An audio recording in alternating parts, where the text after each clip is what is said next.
Well, Trump's Department of Justice is supposed to be a functioning Department of Justice, but how do they pull that off? With hundreds of attorneys leaving, not being replaced, the political hacks that are left doing Donald Trump's bidding, but in an unethical way. They just fired the lawyer that was the head ethicist for the Department of Justice in the midst of all the Epstein turmoil. How do they accomplish anything that matters to the American people? We break it down for you on Legal AF, the podcast, the midweek edition, this week anchored by Lisa Graves and Dina Dahl. And here's a clip. And that kind of leads me into our first topic, which is the Department of Justice. As we know, we kind of see it blowing up in real time, right? With Epstein, MAGA trying to get Pam Bondi out, at least a segment of MAGA trying to get Attorney General Pam Bondi out, acting as if it's her fault that the Epstein files aren't being released and not dear leader Trump. But at the same time, we see what she is doing within the Department of Ethics, specifically having to deal with the ethics at the Department of Justice. And that leads into corruption. If you get rid of the watchdog, if you get rid of the internal ethics leaders, there's nobody at the department who's able to pay attention, nobody who these attorneys can go to when they get an illegal order, an unethical order. They have nobody to go to, and that is the point. So just to kind of set it up specifically, and then I want to hear what you have to say, Lisa, the director of Department of Ethics, this was the person that Pam Bondi just fired. His name is Joseph Tyrell. He was a career service. He worked for the FBI for 10 years before he started with the Department of Justice. And now with him, because he's the last in several people at the DOJ dealing with ethics who have left, there is now nobody left who these attorneys can go to. So speak to that specifically with your background. This is no mistake, right? That she's kind of clearing out the people there in charge of making sure the attorneys are ethical. That's right, Dina. And it's always a joy to be on with you, and really wonderful to have a chance to talk about this issue, because I was Deputy Assistant Attorney General in the Office of Legal Policy at the U.S. Department of Justice. I worked under both Janet Reno and John Ashcroft. And I used to be proud to walk into that Department of Justice building, which had engraved above the aluminum doors on Pennsylvania Avenue, it had engraved, "The place of justice is a hallowed place." But it is not a hallowed place right now, because we've seen from the beginning of this administration, this effort by Donald Trump and his agents to just decimate the ethics and oversight of several agencies, including the Justice Department. One of the first things that Donald Trump did was to basically fire all of the inspectors general for these agencies, including the Justice Department. Other officials like this, this man who has helmed this ethics department within the Justice Department, these are important roles. They provide an avenue for Justice Department line attorneys, people who are civil servants, sometimes political appointees, but predominantly civil servants, and other employees of the Justice Department to report ethical issues, raise ethical concerns. This role is also important for getting ethics opinions. And so what you've seen coming from this administration from the beginning, from the Trump administration, is this idea that Donald Trump is the only person, along with Bondi, who can issue ruling statements about the law. They made that edict a couple months ago. And now you're seeing, among other things, this crush down within the Department of Justice of the determinations by this president and this presidential administration of just firing people, not for cause, not because they did anything wrong, not because they weren't doing their job, but I think in some cases because they were doing their job. So I think that that's a pretty good snapshot of what's happening. And there's more. We've seen hundreds of lawyers leave the civil division, the civil rights division, other parts of the department, really hollowing out the lawyers who have served their careers defending the interests of the United States, including lawyers from federal programs whose role is literally to defend the United States' agencies, the government's agencies. And so I really think the Department of Justice has been harmed by Bondi's leadership, and it's been harmed by the Trump administration. Its independence has certainly been collapsed because of Bondi's closeness to Donald Trump. Yeah. And I think just last week, they fired 20 employees of the DOJ who worked on with Jack Smith on the January 6th prosecution. So they are definitely clearing people out. And when they remade the Civil Rights Division to instead attack people's civil rights, we saw an exodus there as well. So Joseph Terrell, the director of ethics, who just was pushed out by Bondi, his responsibility was to advise Bondi and Todd Blanche, both obvious huge Trump loyalists. Todd Blanche, a former attorney for Trump, on ethics, right? So they pushed him out and was also in charge of like the day-to-day ethics. He did not go quietly. He posted a statement that said, "I took the oath at 18 as a midshipman to support and defend the Constitution of the United States. I have taken that oath at least 5 more times since then. That oath did not come with the caveat that I need only support the Constitution when it is easy or convenient. I look forward to finding ways to continue in my personal calling of service to my country." So clearly there's somebody who took his job, is in charge of ethics seriously. Perhaps he will go on to do advocacy work to try to keep this Trump regime in check, because we've seen quite a bit of people who have been pushed out go on to kind of nonprofit advocacy works, perhaps doing the same kind of work outside, right, government that before they were doing inside government. And then this is all kind of course, happening with the backdrop of Epstein. And interestingly enough, as we know, Ghislaine Maxwell just filed a request to the Supreme Court that the Supreme Court set aside her conviction, because she says the non-prosecution agreement that the DOJ entered into with Jeffrey Epstein in 2008, and if you remember, in terms of the many connections around Trump and Epstein, the U.S. attorney for the Southern District of Florida at the time of that non-prosecution was later appointed by Trump to be Labor Secretary, Alexander Acosta. So that non-prosecution agreement clearly covered Jeffrey Epstein, right? That's how he avoided any kind of significant consequence. She's now arguing that also covered her, and she's asking the Supreme Court to set it aside, her conviction, based on that. The DOJ putting themselves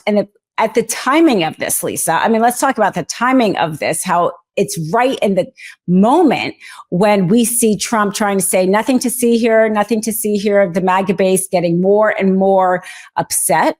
The fact that he's not releasing it, he sounds guiltier every time he tries to dismiss it. We see now his Department of Justice, who he really controls completely, right?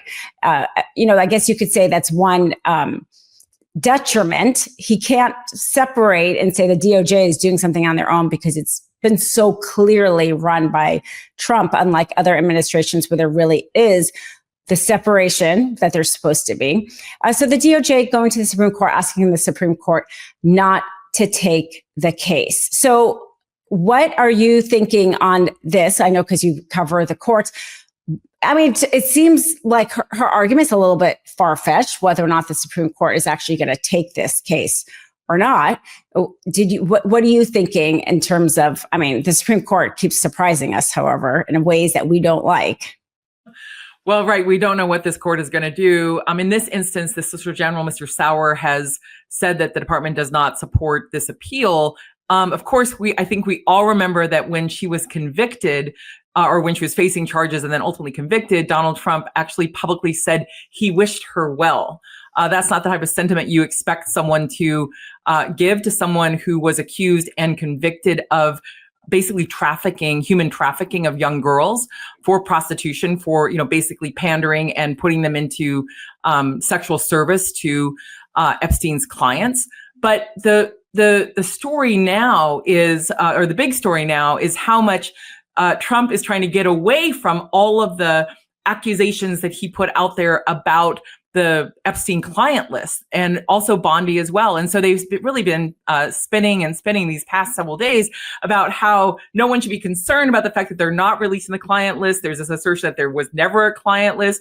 There have even been claims by Donald Trump that he never flew on Epstein's plane, even though there's photo of him on the plane, that, this is all long distant in the past, and, just move along, even though within the right-wing infrastructure, this has been a story that they've peddled and tried to basically smear Democrats, even though, in fact, this idea of this list was affirmed even just a few months ago by Pam Bondi, along with video evidence. There's no indication that they're actually going to be prosecuting the men who are seen in the videos that she says she'll now never release. No one wanted to see, pornography, obviously, but this idea really does lend to the notion that there's a real cover-up going on by this administration. You even had Dan Bongino, who's a right-wing talk show host who's now in a leadership position at the FBI, arguing with Pam Bondi about how to handle the Epstein case.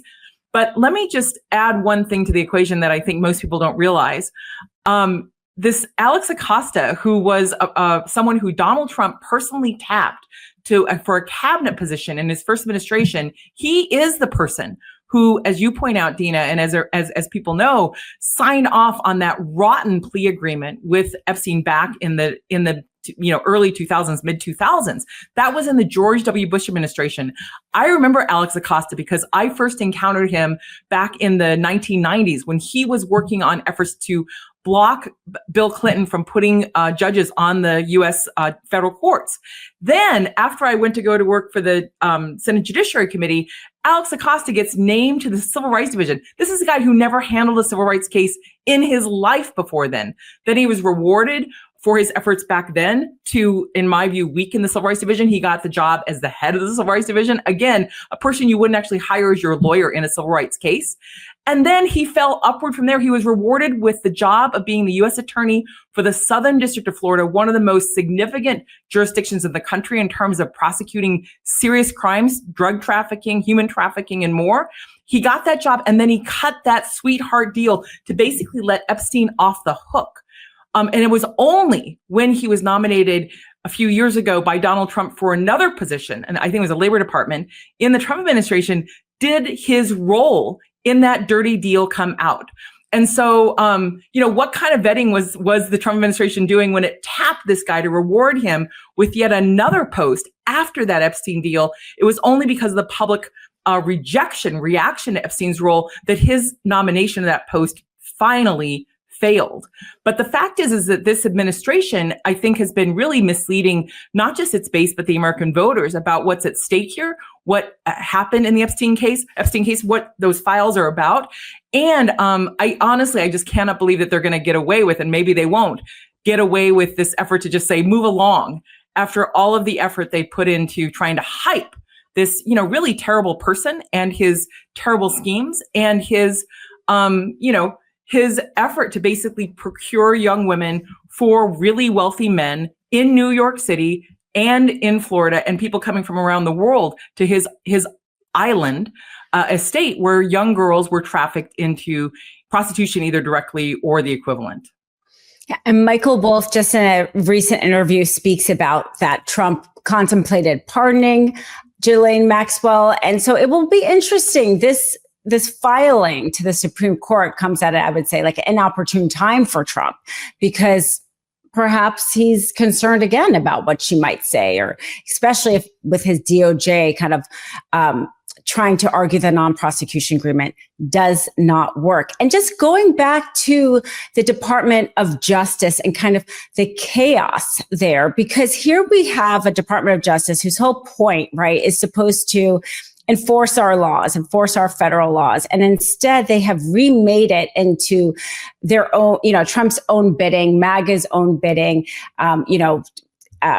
taking away like the corruption units. And now we have like the ethics unit being gutted at the same time as the DOJ is suing, right? Where we see them suing Los Angeles for their sanctuary city policies and, kind of using, frankly, at this point, very limited resources. And when I say resources, I mean attorneys, because so many attorneys have gone, right?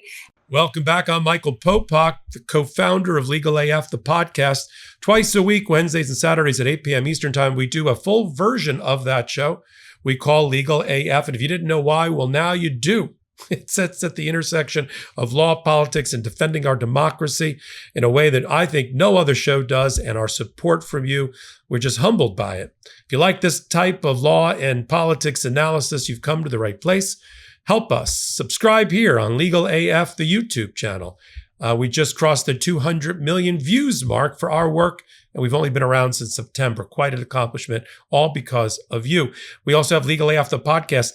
Download us on all places you get your audio podcast from, Apple, Spotify, and the like. And here on YouTube, send this clip off and ask people to join us there and watch us there as well. We're top 20 regularly for all types of podcasts on YouTube rankings. Again, that's a compliment to you and your devotion. Try to make our movement part of your journey, and we'll do this together. We're all vibrating on the same frequency. So until my next Legal AF contribution, I'm Michael Popak. Can't get your fill of Legal AF? Me neither. That's why we formed the Legal AF Substack. Every time we mention something in a hot take, whether it's a court filing or a oral argument, come over to the Substack. You'll find the court filing and the oral argument there, including a daily roundup that I do called, wait for it, Morning AF. What else? All the other contributors from Legal AF are there as well. We got some new reporting. We got interviews. We got ad-free versions of the podcast and hot takes. Where? Legal AF on Substack. Come over now to free subscribe.